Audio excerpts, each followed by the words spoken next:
Hello, my name's Sergey Ten, I'm from Kyiv and I'm a narrative designer for video games. It's 28th of June 2022 and it's been 4 months since the Russian invasion of Ukraine began. Yesterday, as 4 months before, I woke up early in the morning to the sound of explosions. This talk for the Game Dev Under Bombs project of Games Gathering Conference will be part my personal experience of the war and part tips and advice about how to deal with such situations that I do sincerely hope you wouldn't ever need in your life. So, with that out of the way, let's go. So, first things first, as I mentioned, I do narrative design for video games. You may even recognize a few projects that I worked on. I was the lead narrative designer for Frogwares The Sinking City and partly for Sherlock Holmes Chapter 1, all wonderful detective games.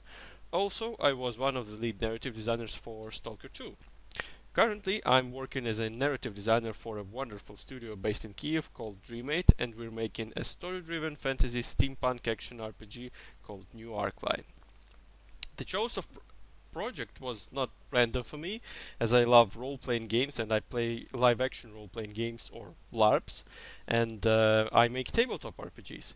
Here you can see me wearing funny costumes at a fantasy LARP based in Warhammer Fantasy Battles universe, and inspired by Twin Peaks and Stranger Things American 80s LARP, and certified first in the world Disco Elysium LARP. All of them were designed and held in Ukraine. Also, you can see a part of the picture of me playtesting a tabletop RPG of my own design, which I did just the day before a massive missile strike on Kyiv. Yeah, that's just part of our reality in Ukraine now. So, how did it all begin for me? On this picture you can see the actual view of my residential area, and it was a completely ordinary day for me and for Kyiv. I've lived in Kyiv for the past 8 years and I've lived in Ukraine for my whole life. I didn't believe that Russia would start a full-scale war with Ukraine. I thought that it would be a losing battle for them. Ukraine is just too big for them to handle. Our military is way more experienced and powerful than it were in 2014 when the war in Donbass began, and the feared Russian army is a paper tiger that can fight only against a weakened and otherwise harmless opponent. But nevertheless, I've prepared. So when my girlfriend Katya woke me up at 5 in the morning with the words "Wake up, Putin has attacked," after the first few moments of confusion and right until the sound of a missile explosion made the glass in our windows tremble, I remember what I had to do. Of course, I was shocked and distraught but I quickly managed to mobilize my inner resources, in no small part due to a healthy dose of sedatives that I took. We grabbed our emergency backpacks, gathered some necessities, and got into the car. The 24th of February was going to be one hell of a day. I've anticipated that one of the main directions of a full-scale invasion would be the capital city of Kyiv, and that Russians won't hesitate to attack Ukraine from Belarus. As my house is located on the northern outskirts of Kyiv, a probable direction of attack, I knew that we wouldn't be safe here and that we needed to evacuate further west should the war begin. I grabbed my best pal with his girlfriend on the way, then we went home. Then we went to my hometown of Cherkasy to get my younger brother, and then together we made our way to the western part of Ukraine. And of course, this evacuation wouldn't be possible without the support of my company, Dreamate, that had arranged a meeting point and accommodation for all employees and their families while we were there. The scariest moment of our trip was the night of 24th of February. We were driving during the whole day, and during the night we had to take a detour around the military base, taking a country road. A military base that was bombed by Russian cruise missiles as we were passing by mere kilometers away. The sight of flames and explosions in the darkness will be forever carved into my memory. But the time has passed. Russians have been heroically pushed back from Kiev by armed forces of Ukraine, and we have been able to return to our home that miraculously remained intact. So I'm lucky now to share my story with you. So now I want to share some personal tips from my own experience with the war. Again, hope you'll never have to use them, but as the saying goes, better safe than sorry. This is not an exhaustive guide by any margin, just a few thoughts of my own, so don't judge me too harshly, please. So, my first tip to you is never trust Russians. Like, seriously. If they are saying something, they most probably lie, and they will do the exact opposite. So, when they said that they wouldn't invade Ukraine, it's exactly what they did in the end. If everyone tells you that your country is going to be invaded, you better believe them. We were warned by Americans and British people months in advance, and that's why me and my family we were prepared. Because again, better safe than sorry. So be prepared for an evacuation or be prepared to fight if you want to join the fighting force. Make a plan. You need to have a working plan for what are you going to do if and when something bad is going to happen. Your personal transport can save your life. My car saved my life and lives of my family and my friends. So keep it maintained and keep the tank full if you know that probably you are going to have to cover long distances. Have some cash on you and supplies to last a few days. Uh, it may come as no surprise, but banking systems and banking terminals will most likely cease to work if something goes down. So you'd better have some cash in you, preferably in euros or dollars, as your local currency may quickly lose value if something like a war happens. And of course, you need to have supplies: water, food, clothes, something to keep you going if you end up in a situation like this. Prepare an emergency backpack. There are a lot of guides on the internet about how to make your own emergency backpack. Pick what you like. I'm not going to make a guide on emergency backpacks right now, but suffice to say that you should have one if you anticipate that something like a war might happen. Listen to the authorities and most importantly, avoid being a burden if you can. So if you can take care of yourself, that's one more person that the authorities or the fighting force need to care about instead of fighting the enemy. So if you can handle yourself, great, do just that. As uh, as our recent history showed us, cities proved to be far safer than villages, but avoid encirclement at all costs. You can get a handle on the situation. Information is your best friend, so listen to the news, listen to the radio, listen to how the situation is going on the front line, and avoid encirclement. You don't want to be encircled and then besieged in a city. If you anticipate that your city that you are staying in or your village might end up in an encirclement, leave as fast as you can. Don't linger and don't hesitate. Time is of the essence. Time is the difference between life and death, literally. People that decided to evacuate Kyiv and then decided to stay in the Kyiv region, in the small villages in the Kyiv region, uh, ended up being under the Russian occupation.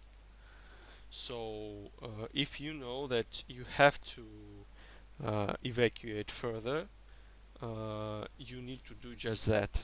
Don't be fooled by the false sense of safety that warm meal and maybe your parents' home in the village can get you. This exact thing sadly killed a lot of Ukrainians and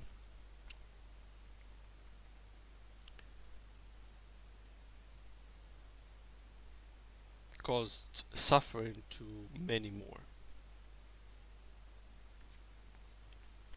So, what do you do in your first few days and what to expect?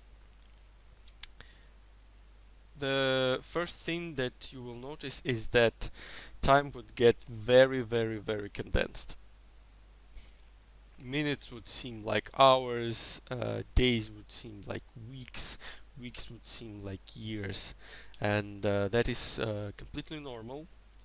It would come back to uh, it would return back to its normal flow with time, but at the moment you'll feel like the days are dragging on, but at the same time that they pass on without trace.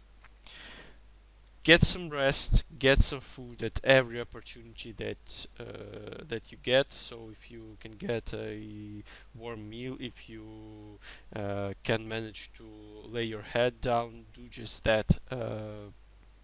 It's very easy to forget to care about yourself in situations like these, but remember one simple rule: put on your own oxygen mask first and then help the others. You need to stay strong, you need to stay uh, you need to stay awake, you need to if you need to take care about the others, first you need to take care of yourself so that you don't break down at the least appropriate moment.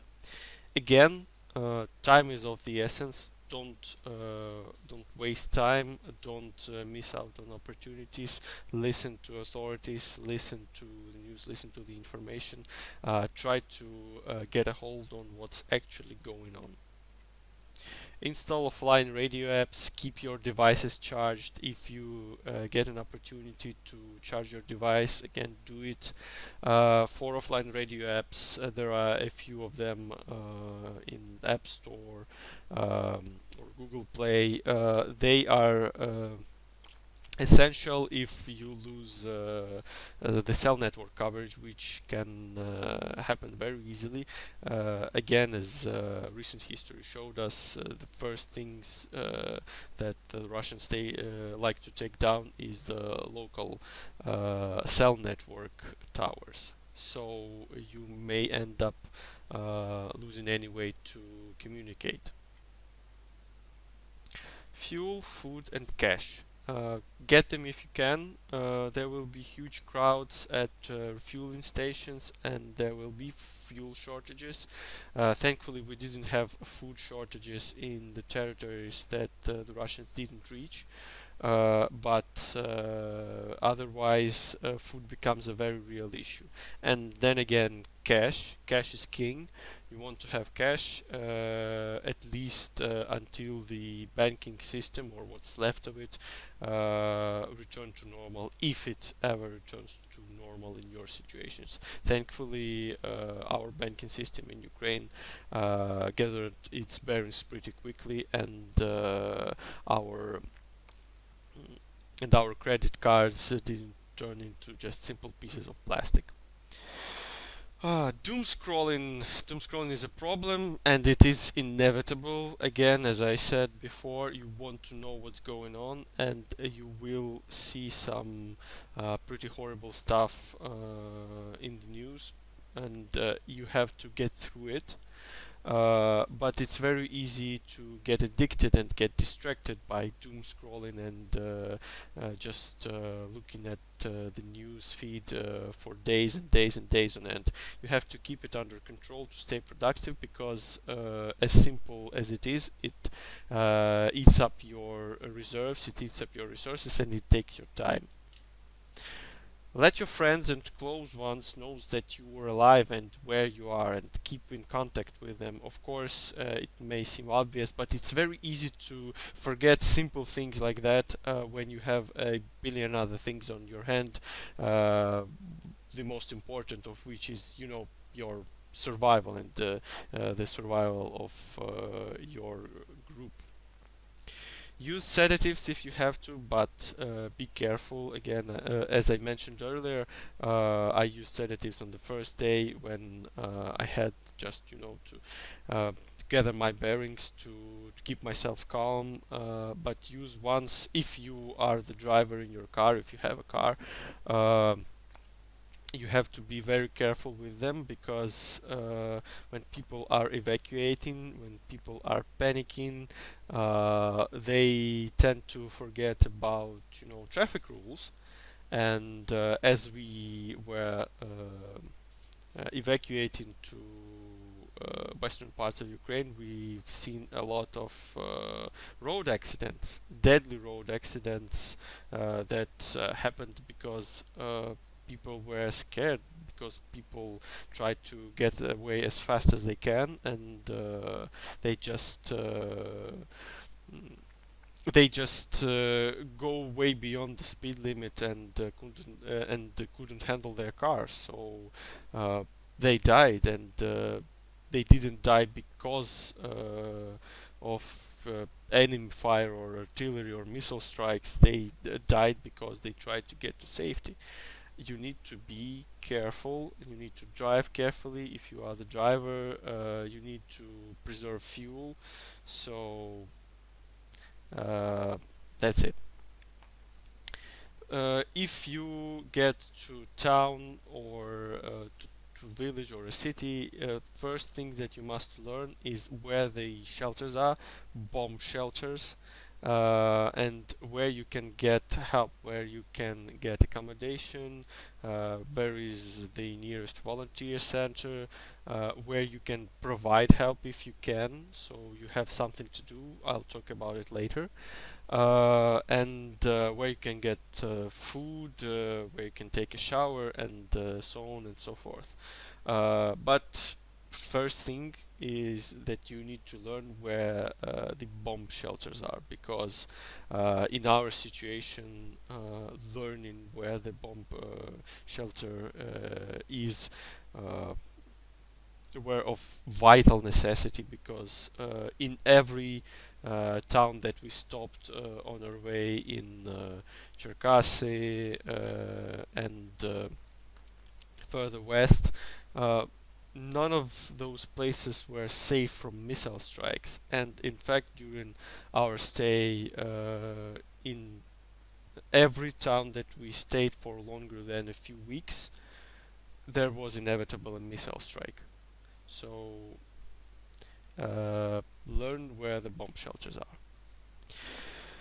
About the first few weeks, days turn to weeks, and then weeks go to months. But about the first few weeks, the main thing that you will notice is that you're still spending money. You are bleeding money, in fact, because moving suddenly moving from one place to the other takes a lot of resource, takes a lot of money. So avoid spending or donating. There will be a huge incentive to just donate all your money to humanitarian efforts or volunteers or the army, and it's completely fine. It's great to donate, and you should donate if you can, but keep yourself the amount necessary for you to live, because otherwise you may end up in a situation where again you become a burden. You'll need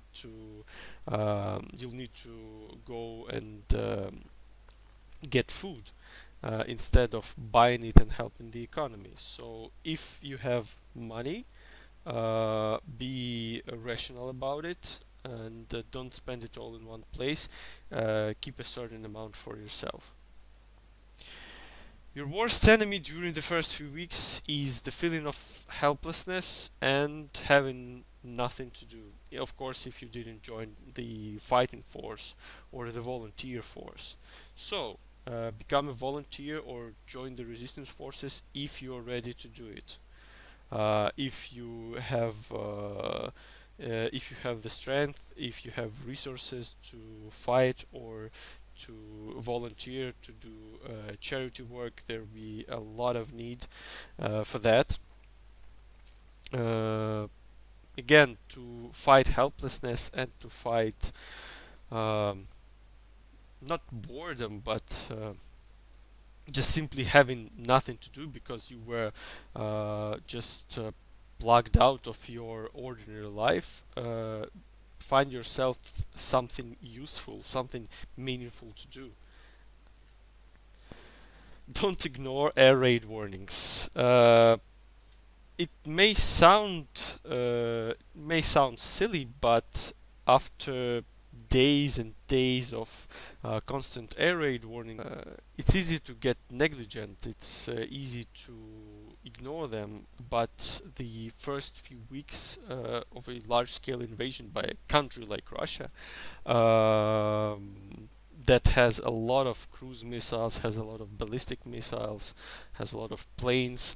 You need to stay aware and don't ever ignore air raid warnings. If the siren goes off, you go to the shelter. That's the rule. Listen to the authorities. Again, you need to listen to the news, you need to listen to the radio, and in moments like these, you need to do as you're told. Keep in contact with your family, with your relatives, with your close ones that are nearby or that you can reach. Again, this sounds easy enough and this sounds obvious, but it's easy to forget when you are doing something, or if you are depressed and don't know what to do. You easily forget things like that, so keep in contact. The survivor syndrome will hit you really, really hard, and it's just the thing that you will need to live on for the rest of time, because you will inevitably learn that a lot of people died. Maybe, God forbid, someone who you know died, or someone close to you died, and you'll be hit pretty hard by the survivor syndrome. You will be thinking that you should have been, or you could have been hit instead of them, and that would somehow help them. But again, this is how it is. This is your reality right now. You are alive and you need to stay alive. You need to stay productive. But there is no salvation from the survivor syndrome. Just be aware that it exists and that it will give you a really hard time.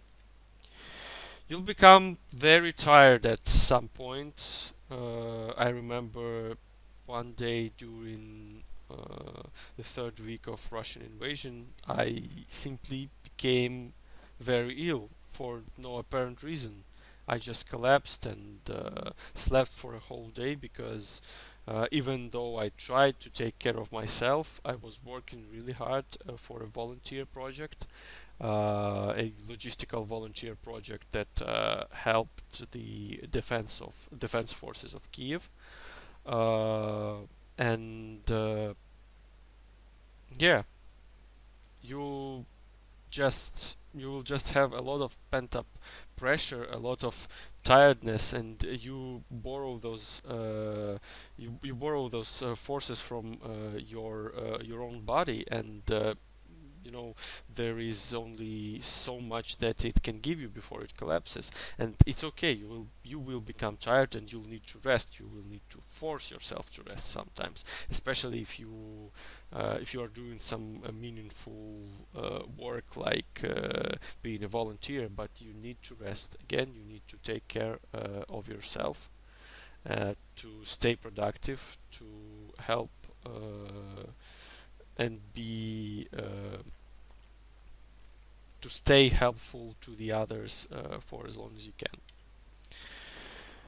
From time to time, try to do something normal, even if it seems pointless to you. I can tell you from my own experience that it will seem pointless. Just, you know, going to a coffee shop to grab a coffee, or playing a video game or reading a book, I thought it's just pointless. It doesn't have no meaning. It doesn't help us win. But then, as I continued to do it, it helped me relax. It helped me feel better about myself. It gave me the most important thing. It prevented me from falling into a state of despair. So you'll need to try to do something normal, even if you have to force yourself a little bit, because you need to remind yourself what it is that you're fighting for, what it is that you're all fighting for.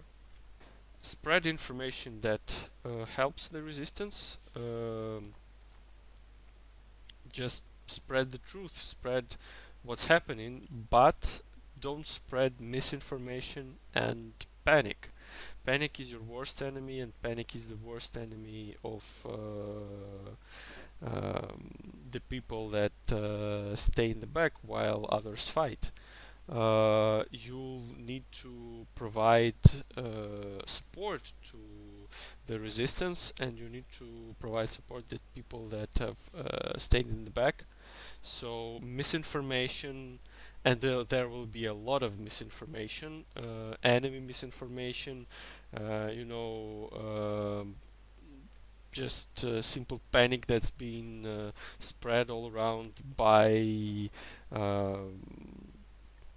even the most well-intentioned of people. They will also inadvertently spread panic. Sometimes they will make mistakes. Everyone makes mistakes.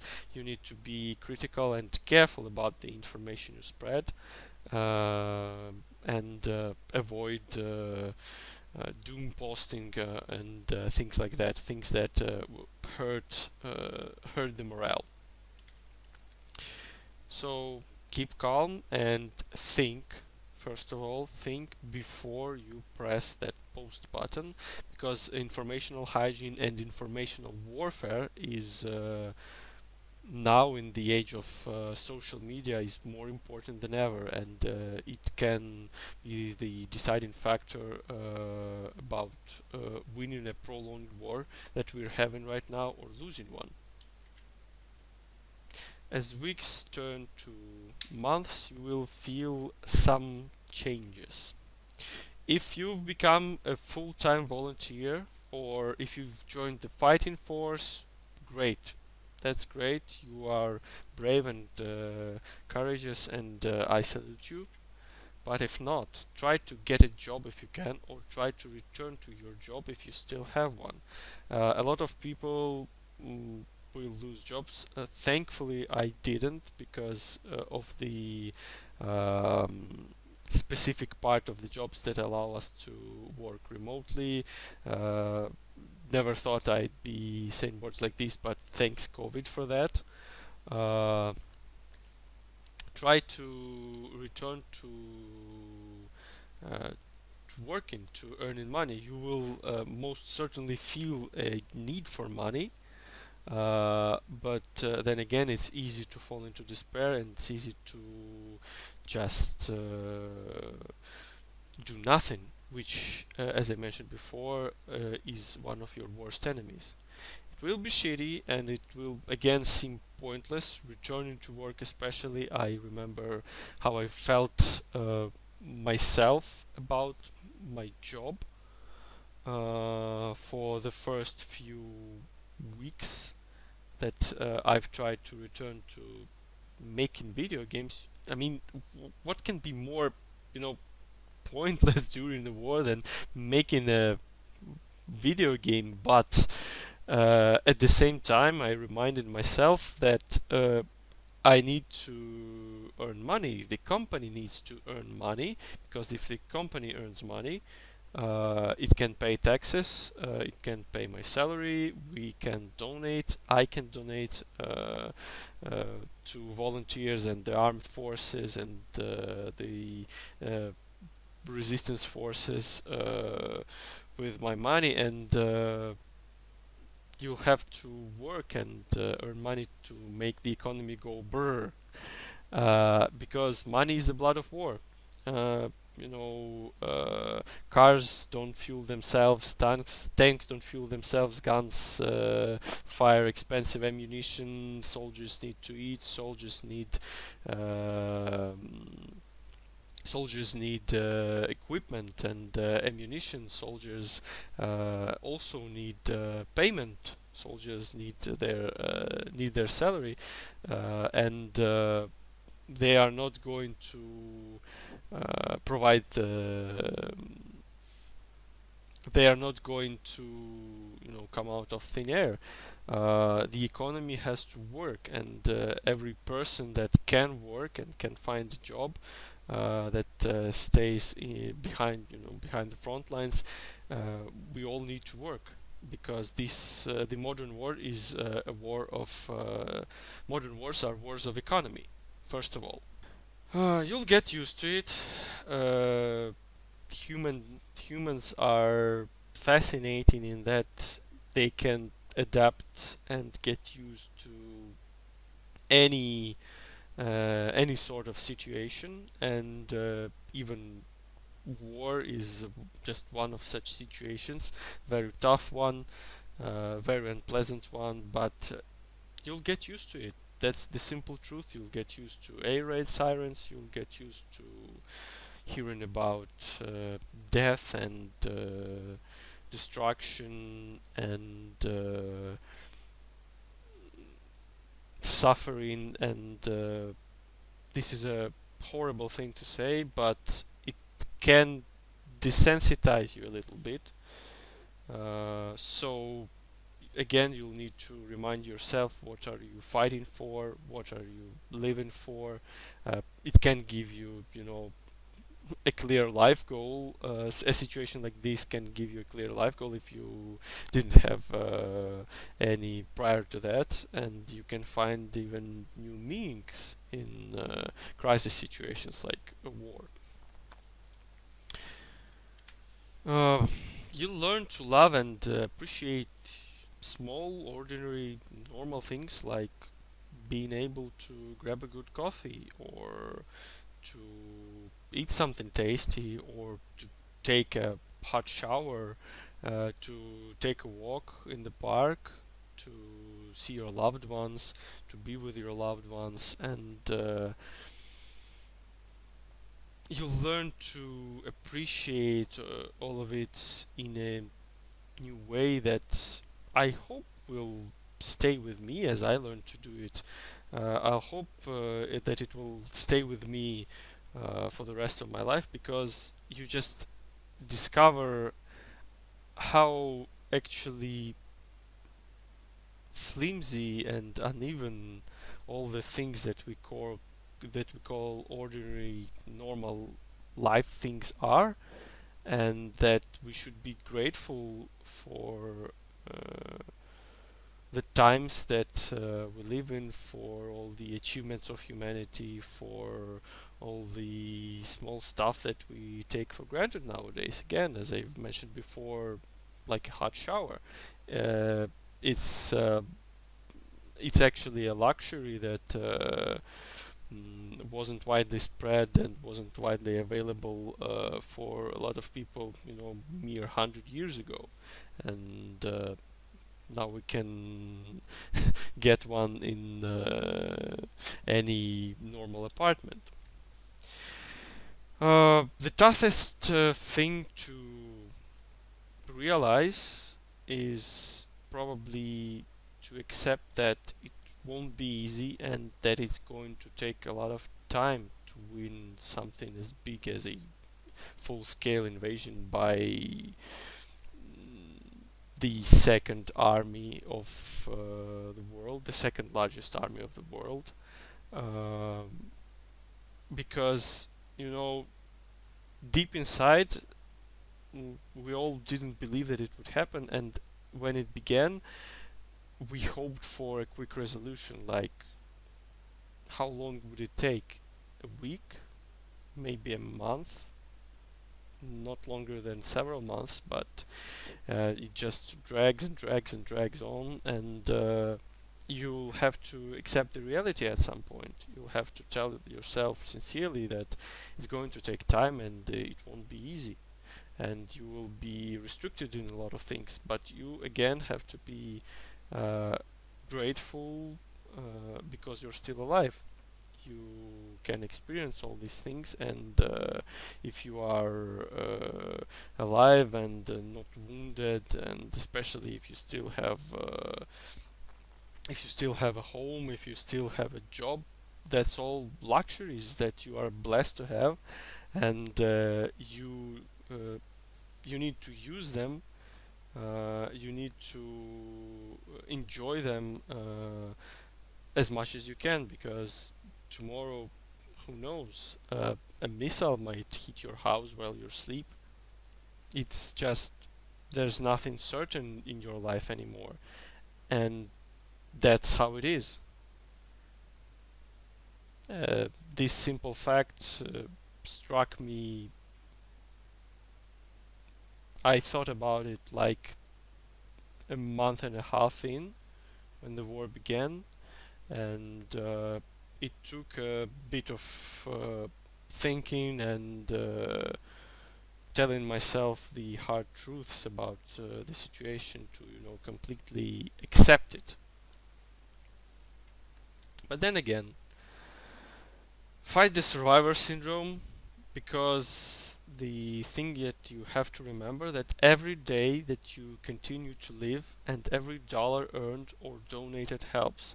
Even the smallest thing that you do, if you aren't being a burden, if you can help in any smallest way possible, that brings you all closer to victory. That's again a simple truth. If you continue to live, it means that your enemies have failed, and that makes your victory only a matter of time. So stay alive, stay productive, try to stay productive, and continue living, continue being happy, continue enjoying small things, because that's exactly the opposite of what your enemy wants. Your enemy wants to see you in despair, your enemy wants to see you broken, your enemy wants to see you dead.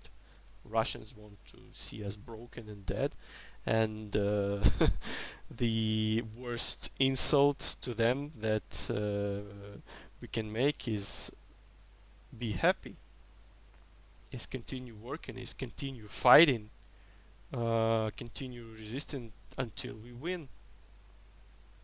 So here are the few takeaways, and I hope if you've skipped all of my previous talk, at least these things you can take away from this presentation. Don't fall into despair, don't panic, keep going, and we will win. We will most definitely win eventually, because we are on the side of light. We are on the side of good, the truth is on our side, and there is just no way for the evil empire to win. So thank you for listening. I hope you liked my story, and I want to remind you that please help us fight, help the refugees, keep us firing. Donate to Ukraine. You can see the QR codes on your screen that will lead you to different sites if you want to donate to humanitarian efforts or some other provide some other aid to Ukraine. If you want, you can donate directly to the Game Dev Under Bombs project, and if you are willing, you can donate directly to a Ukrainian war effort via the Come Back Alive Foundation. So that's it for today. Thank you for listening once again, and goodbye. Hope to see you and talk to you again. And Slava Ukraini!